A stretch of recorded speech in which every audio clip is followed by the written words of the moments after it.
Gratitude. How can we be grateful to God? I met a lady out in Lincoln, Nebraska. She was a minister, a beautiful young lady, and she was the chaplain. And we buried some bones out there. One of our guys, one of our pilots. And she says, "Jim, do you want to speak?" And out of the guys. I don't have Blackfoot words. I said, "Yeah." And got to speak to 200 people at a funeral in Lincoln, Nebraska. But later, she texted me a few things, and she said, gratitude. She was going to do a sermon or something somewhere for a special occasion. She's in the Army, and she was going to speak on gratitude. And right away, I thought, wow, interesting subject, gratitude. Not so much. I don't know. Anyway, so Friday I did a program with a bunch of guys, and I forget who I was again. Patrick Henry. Thank you. Patrick Henry. There was Thomas Jefferson. There was a bunch of us. You heard of Culpeper, Virginia? Yes. Patrick Henry rode into Culpeper, Virginia. Maybe I've told this story before. You head south from D.C., there's Richmond. You go west, there's Culpeper, 60 miles. And Patrick Henry's on horseback, and he rides into town, and they're beating a man. They're whipping him, and he's just scarred. Flesh is hanging, blood, ribs are showing. Another man alongside him is already dead. Patrick Henry, all on horseback, says to his buddy, this is in Virginia, because Patrick Henry, I believe, was from Virginia. Says, what did this man do to deserve this beating? And the answer from his friend was, he refused a license. He refused a license. And here he was a pastor, and he refused to buy a license to preach the gospel. And that's what later provoked Patrick Henry. Later, that was part of the motivation for him to say, give me liberty or give me death. Give me liberty. Mm-hmm. And the king, George, one of his cronies was the governor of Virginia. And a lot of the colonists were loyal to King George. They weren't patriots, they were loyalists, 80%. Only 20% supported George Washington, 18 to be exact. And half of them men were barefoot, freezing at Valley Forge. We have a great history right here. So Thomas Jefferson said then at one of these meetings that they decided to have to sign the Constitution, July 4th. They all didn't get to sign it then, but there were 54 men. And as they were signing it, they said, well, we will all hang and die together, or we all shall hang and die separately. And Thomas Jefferson said this. He said, the God who gave us life, the God who gave us life, gave us liberty. The God who gave us life, the God-giving life giver gave us liberty. Can a nation be secure when it has removed a conviction that these liberties are the gift of God? And that may be what we see happening today. We've removed these liberties. We've removed the conviction that it comes from God. Freedom of religion. Well, Thomas Jefferson's first draft was not freedom of religion. It was freedom of denomination. Freedom of a Christian denomination, not freedom of witchcraft, freedom of being Muslim, freedom to be. It was, we're not going to name a national religion. The Danbury Baptists wanted to be the head church. No, the Philadelphia Congregationalists wanted to, they wrote to Thomas Jefferson, we want to be the Church of England. We want to be the Roman Catholic Church. Whatever country. And Danbury Baptist wrote him, and he wrote back to him, says, no, don't worry, we won't. In America, we will not name a national denomination like Church of England or Lutheran and whatever, Rome. So William Penn said, if men will not be governed by God, who gives us the gift of liberty, if men will not be governed by God, then they will be governed by tyrants. And so, was one of the preambles, all right, well, first off, they met that morning to sign. And you know what they did? 3-hour prayer meeting.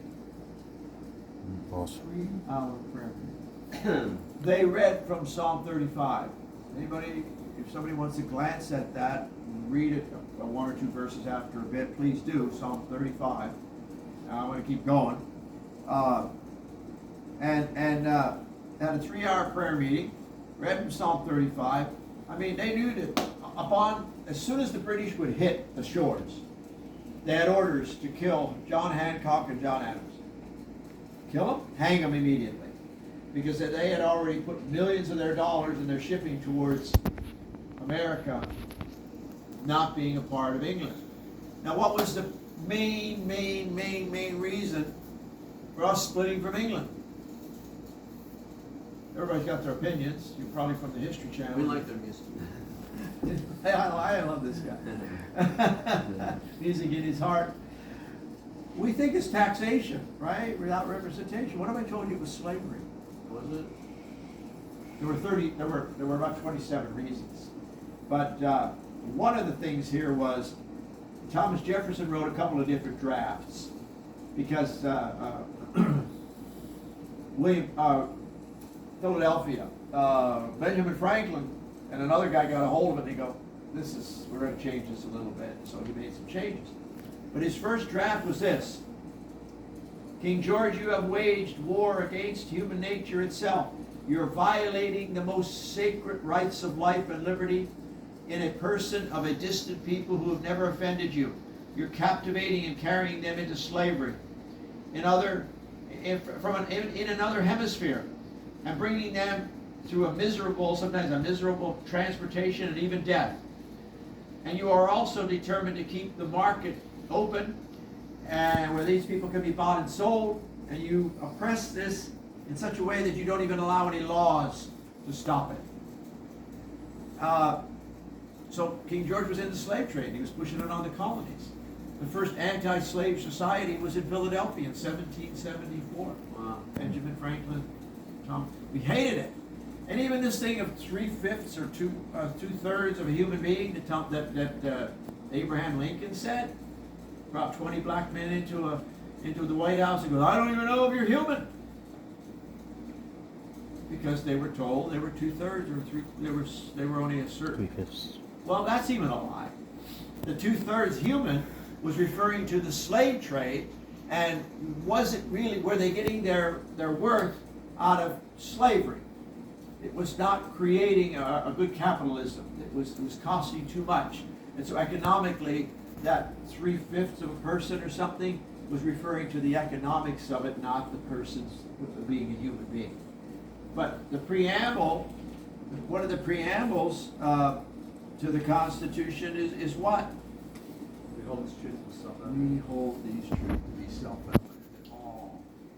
All men, women, children are created equal, endowed by their Creator with unalienable, unalienable. Un is a word. Un is stuck in there, means it cannot be taken away. It cannot be deprived of. Because God gives you the dignity and the value of the word. You get it from God. Government doesn't give you any rights. The only thing government does is take them away with unjust laws, plundering you and your taxes, making immoral laws. Aren't we glad that Roe v. Wade just determined, no, you don't have a constitutional right to kill a baby? See, the rights and dignity and value come from God. And so in gratitude, this nation was formed to respect that. To respect that value and that dignity. So one of the first things that the Act of Congress did, the first Continental Congress, do you know what they did? First act, the very first act of the United States Continental Congress. Anybody know? Nothing. They declared a day of prayer and fasting. Over 1 million people praying and fasting. Needs to be done again, right? Amen. We're getting there. We're winning. Don't listen to the lies. Oh, Jesus is coming. Jesus doesn't know when he's coming back. Don't worry about it. Why should you be worried about when Jesus comes back? Unless You're you're ready. ready. Get ready. So, Congress then said, listen, we need to reduce, they put George Washington in charge of the military. Didn't have anything, no guns, no ships, no nothing, not even shoes to wear. And was prayer. So they said, listen, we need to whittle down the military a little. We need to whittle down the forces of the British, because 54 guys had decided to take on the most strongest army, navy in the world. Can you imagine 54 people meeting here and said, we will defy Putin? 54 people. Or even say that against a false government. These men knew they were going to die. They took on the greatest navy and the armor, and Britain was the top everywhere in the world. And they were taking them on. So they said, we got to whittle them down. So they assigned, you ever heard of the Green Mountain Boys? Yes. Green Mountain Boys, Ethan Allen. His name was Ethan Allen. And one of the things, how about Fort Ticonderoga? Well, Ethan, huh? We were just watching that the other day on Benji. There you go. Okay. That's that program, History Channel. well, but it's, yes, but it's Sons of Liberty. Okay. Now, it's not totally accurate, but it is a great drama. You know, it's a little, a friend of mine the other day showed me something, and I went, and it's a great show, but you know what the History Channel does to some stuff. They can tell you Thomas Jefferson had slaves, that he slept with the slaves. He never did. And the slaves, he wanted to let them go, but he couldn't let them go. It was in every state, it was a law that only upon your death, in your will, could you set a slave free. So they would have been hunted down and killed. And the guy that started the rumor was a newspaper guy who started the rumor that Thomas Jefferson had a slave girl and had children. It was not true. So don't listen to the History Channel sometimes. Just watch out for the propaganda. They want to destroy our founding fathers. They want to destroy America. They want to destroy this Constitution. They want you to be red. They want you to be Putin. They want you to be progressive, like some of our presidents. Who was that one started World War I? Churchill? No, I mean Winston. Woodrow Wilson. Wilson hated the Constitution. Man, He did? Sick. He hated the Constitution. Huh? He hated the Yeah, Constitution. hated the Constitution. Really? Also, Roosevelt, 4 terms. Roosevelt declared that American citizens weren't American citizens. The Japanese, you mean? The Japanese took their land, marched them. Sick, you don't do this stuff. You don't, not in America. Well, they did. So Ethan Allen says, you know what? We need some weapons, we need some stuff. So these men on prayer, Ethan Allen sneaks into Fort Ticonderoga. And when he sneaks into Fort Ticonderoga, he bangs on one of the houses in there on the door. And the colonel comes out. And the colonel comes out and he's in his jammies. Because it's in the morning and it's early and they ain't gotten in.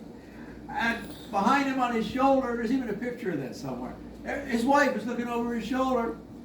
And Ethan Allen and 2 other men inside this fort with 5,000 British soldiers in this fort. 5,000. They got in. Banging on the door, says, so I want you, and he comes forward, what do you want? Who are you? What do you want? Well, I'm whatever. He says, I want you to surrender. He says, what do you mean surrender? In whose name should I surrender this fort?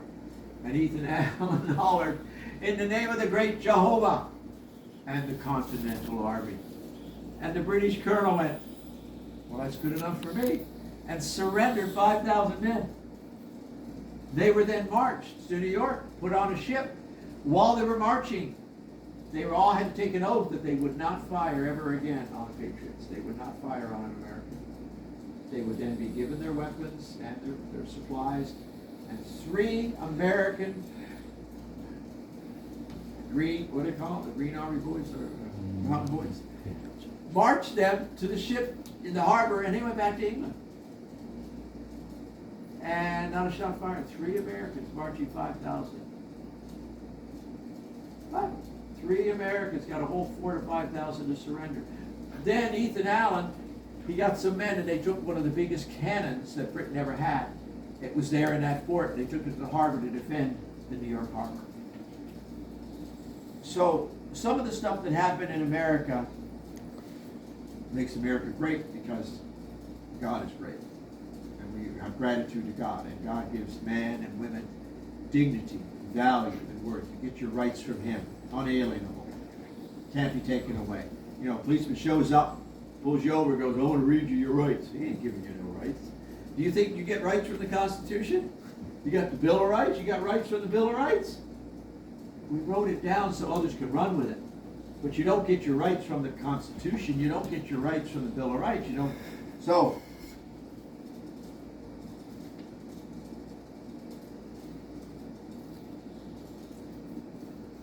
this country has a great epitaph and great people. And it's, you know, we've been given a republic if we can keep it. We're not a democracy. Democracy is mob rule, demagogue. The majority, 51% now says abortion's okay. 51% says everybody over a certain age has to be killed, put to death, retired. So we're not a You mob. first. You first. Tell them first. We told Whoopi, you leave first. You get out of this country. Some of these aliens, the real aliens. So, along with that, I got that paper. I was telling Rosie, I got a paper the other day from Mayos. And a young man in there, he was Philistine? Palestinian. Same word, did you know that? Philistine, Palestinian. What's Hebrew, what's Greek? And you knew that. Yeah. So, he was reading about the prodigal son. And he says, I think the prodigal son is Israel. You ever heard that? I didn't ever heard that. And it just really roused me, and I'm like, okay. The other boy is the Gentile church. And he's screaming and hollering, you didn't even give me a goat. I was serving you. Now all of a sudden this other son comes back and you put a robe on him and you put a finger and go, you're going to have a party for him. And I'm thinking, what if Israel comes back soon and God gives him a covenant? We need to be careful that we don't rail against the covenant and the blessing that we're going to get and be jealous. Don't you think we could be jealous of that? This young man was. I've been serving you. Don't you think a lot of Christians could be saying, a lot of churches, a lot of organizations would say, we serve you, God. We look how many people we led to the Lord and children we saved in Africa. And now these Jews are going to come along and they're going to get the same blessing. And they've been, eyes have been blind and their ears have been numb and they've just been out wasting everything they ever had. You've been to Israel? Not yet? No, I was there once. I was there 71. You know, I mean, Israel's, you know, not America. God has respect for that country and in a way he'll bring them back. So another place, and I'm not going to these scriptures because you already know them. Do you know the story of the workers in the field? Yes. And he blessed the workers in the field, right? And he put some of them to labor, like you guys, every day in the heat. Tom's glad to be doing a little bit of retirement. But every day you work and you got your money. And then all of a sudden, the last minute, the boss goes out and he gets a guy and he says, you know what, I want you to work an hour. And he gets paid the same thing you got paid for working 16 hours. Did you ever think that Jesus could have been talking about the Gentiles? Look at all the work the Gentile church has done for humanity. How many, 2,000 years? Look what Christianity and the church and Jesus and born-again Christians have done. And many Jews have gotten saved, or Messianic Jews. You're part of that. But now this Israel's going to get grafted in somehow. Because we, the olive branch, were grafted in, and when they were cut off. Brother, you probably know. What's your first name again? Brother, Bob. Bobby. Robert. You know, how about Tommy? Where's the fly here?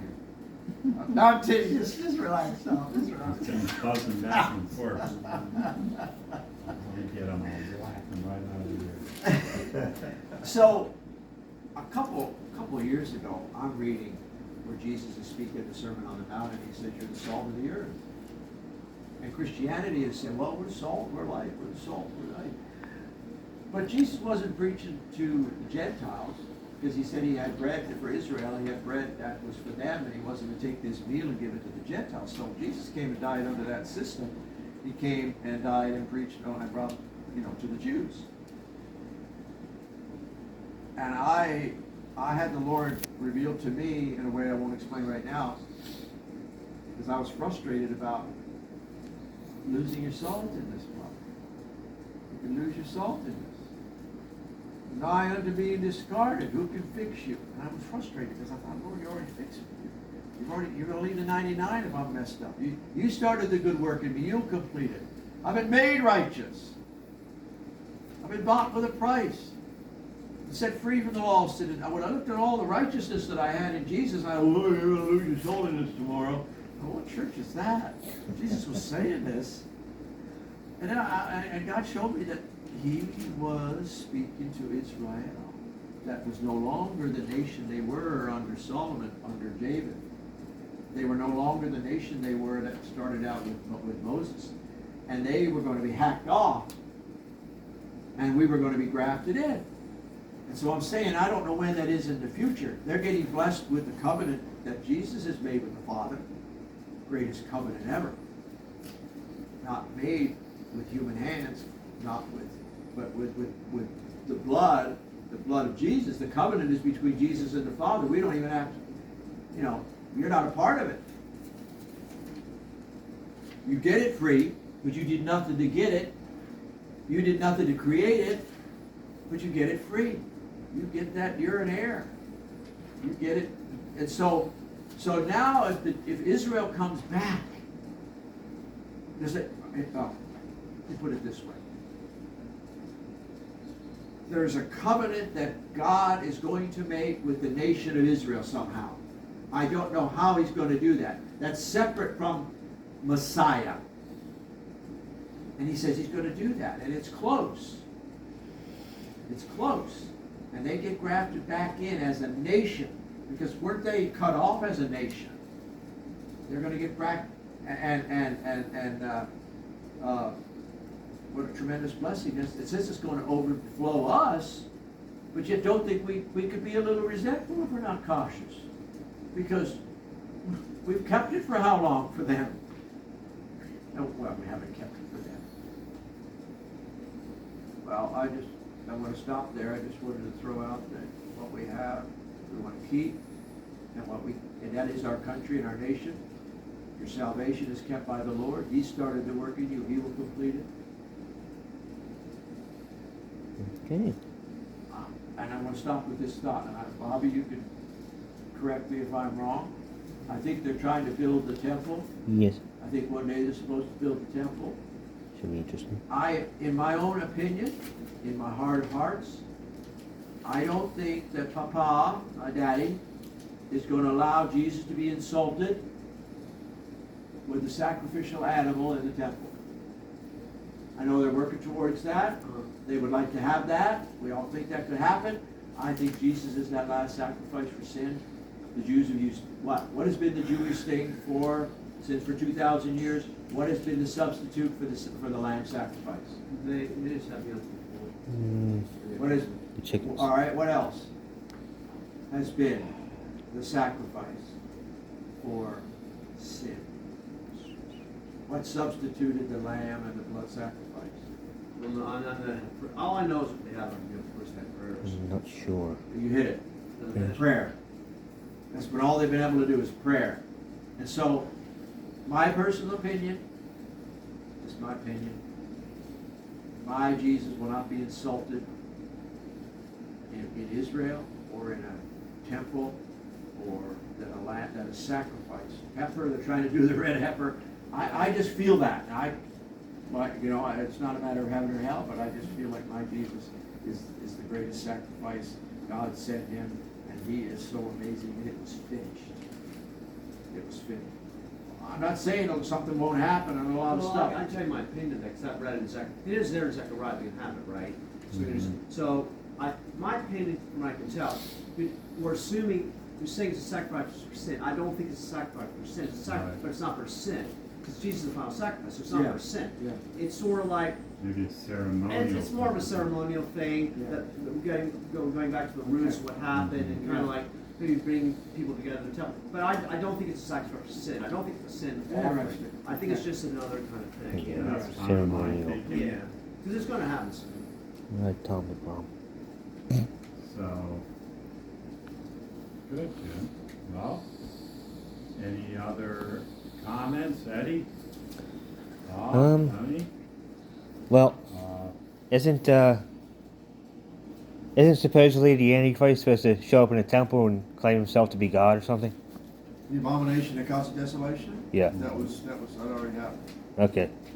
That was, we even think that, the refrainer being taken out of the way, you know, the Yeah. Holy Spirit's taken out of the way, and now evil sweeps it. No. We're trying to apply everything to our time. Some things have happened. I see. And that was Rome took over in Catholicism when Caesar, wouldn't he just say, you all know who he is? When Paul Wright said this refrainer, and when that was removed, the Catholic Church came in and became an antichrist for 1,260 years, butchering and slaughtering the saints. 3.5 years of Daniel, 1,260. So some things have happened. I think we would be pretty, what's the word? Well, that's true, Jim. These things have happened. One idea is, one Okay, Tommy. opinion